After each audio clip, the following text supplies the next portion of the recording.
Hey everyone, and welcome to This Explainer. Today we're diving into a massive geopolitical plot twist that literally caught the whole world off guard. We're talking high-stakes drama here, centered around a sudden, totally unexpected curveball in a major US-Saudi nuclear pact. It's honestly like a giant puzzle where global energy markets, incredibly delicate diplomacy, and decades-old regional conflicts are all colliding in real time. This is hands down one of the most fascinating diplomatic maneuvers we've seen in a long time. So let's just jump right in and untangle what's actually going on behind all these headlines. Okay, let's dive into this. Here's our roadmap for untangling this complex web today. We'll start with the surprise condition, then look inside the pact itself. After that, we'll cover the Abraham Accords factor, the colliding demands, the proliferation concerns, and finally wrap up with what happens next. So what exactly happens when a finalized nuclear agreement gets hit with a sudden, monumental condition?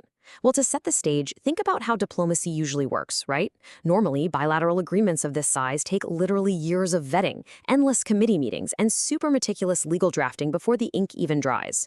But imagine this scenario. It's Wednesday. A monumental, long-term civilian nuclear agreement is officially announced between the US and Saudi Arabia. Boom, looks like a done deal. But then on Thursday, literally 24 hours later, a massive unannounced hurdle gets dropped right into the middle of it. I mean, it's incredibly rare for a multi-decade agreement to just get upended overnight like this, but that's exactly the wild situation we're analyzing today. Moving to part one, the surprise diplomatic condition. You see, when the U.S. Energy Department and the Saudi government first announced this nuclear deal on that Wednesday, it really looked like a standard bilateral energy and tech agreement. Actually, in those initial press releases, there was absolutely zero mention of Israel, none. But the very next day, President Donald Trump took to social media and posted that the deal would be approved, but it was, quote, totally subject to Saudi Arabia joining the very respected and successful Abraham Accords. Talk about a whiplash. A meticulously crafted 30-year framework basically hit the pause button over a single social media post. And when asked why this huge condition wasn't in the original announcement, White House Press Secretary Caroline Leavitt emphasized that the president is the final dealmaker. Basically, the administration is using the sheer weight of this nuclear tech transfer to force a broader regional realignment. It's a completely different style of diplomatic negotiation. Now, let's look at part two. Inside the nuclear pact. Before we get too deep into the diplomatic shockwaves, we really need to step back and understand the sheer scale of the agreement they're using as leverage here. The pact has an expected duration of 30 years and involves deep, long-term participation from U.S. firms in building Saudi Arabia's nuclear program. But what's really interesting about this slide is the potential for building an actual uranium enrichment facility on Saudi soil, pending a joint U.S.-Saudi study. Why is that such a game changer? Because having domestic uranium enrichment totally alters the balance of power in the Middle East. It borders on full energy independence and seriously levels the technological playing field with other regional powers, like Iran. For the kingdom, it's a massive strategic leap forward.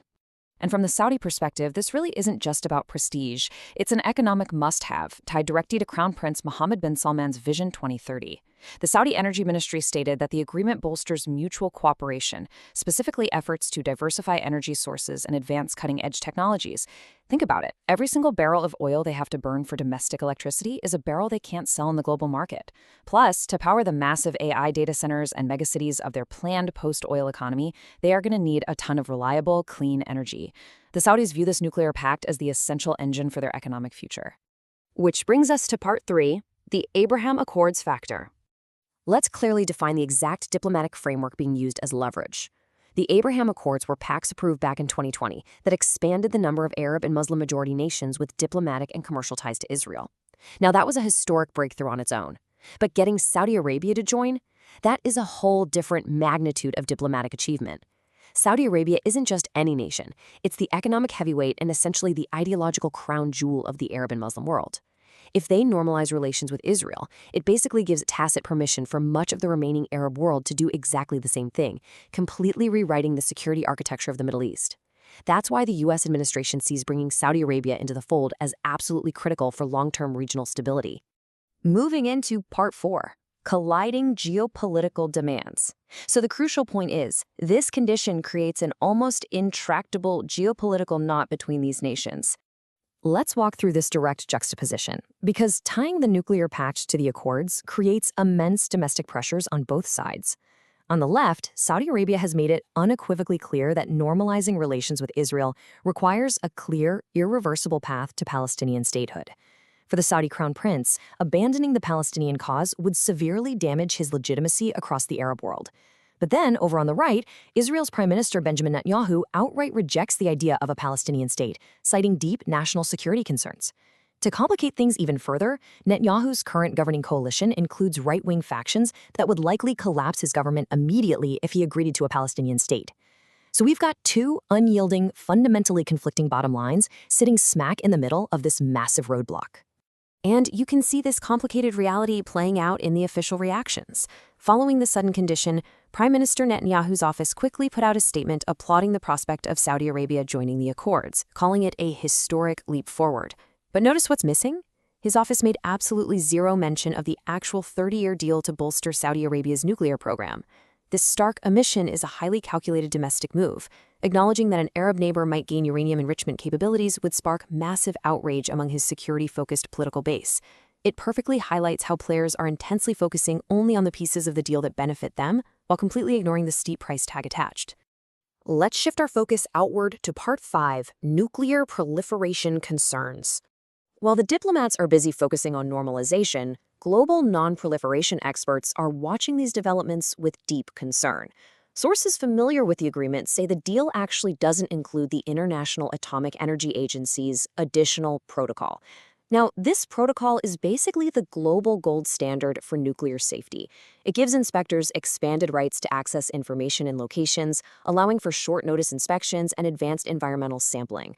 Without that gold standard in place, experts argue the pact means less monitoring, less verification, and fewer inspections. Ultimately, there are deep fears that it lacks the ironclad guardrails needed to guarantee a civilian program doesn't secretly pivot toward weapons-grade uranium enrichment down the line. But to balance that out, President Trump explicitly pushed back on those proliferation fears during his announcement. He stated that the U.S., quote, is not opposed to civil, non-enriched nuclear facilities. This distinction between civil and enriched is absolutely crucial here. The administration is essentially asserting that the finalized pact, in their view, simply does not actually allow for the dangerous weapons-grade enrichment that critics are warning about. It's a firm statement meant to reassure global watchdogs that the U.S. is going to maintain strict oversight over the technology it's exporting, even without those enhanced IAEA protocols in place. And finally, Part 6. What happens next? Let's move to and see how this builds as we look at the immediate next steps and fragile hurdles. Step 1. Await Saudi Arabia's formal response to this new condition. As of right now, the Saudi embassy in Washington has deployed the silent treatment. They've declined to comment. How they choose to publicly frame their response is going to dictate the momentum of the entire region. Step 2 involves actually submitting the pact to the U.S. Congress for review. And that leads us to Step 3, where things are going to get truly turbulent. Navigating early scrutiny from Congress and nuclear experts. You can absolutely expect massive bipartisan friction from lawmakers deeply skeptical of handing over nuclear tech without the strictest possible safety protocols. Which brings us to the ultimate question. Will this bold condition lead to historic normalization, or will it derail the 30-year nuclear pact entirely? We are witnessing an incredible, high-stakes diplomatic gamble here. Will using this massive energy pact as leverage actually force a paradigm-shifting normalization between Saudi Arabia and Israel? Or, by tying deeply entrenched, decades-old religious and territorial conflicts to a meticulously negotiated nuclear agreement, will this sudden condition just cause the whole thing to collapse, leaving everyone empty-handed? The stakes literally could not be higher, and the whole world is watching to see if this unprecedented maneuver pays off. Thank you so much for joining me for this explainer. I really hope this deep dive helped clarify the complex forces shaping today's headlines. Keep learning, keep questioning, and I'll catch you next time.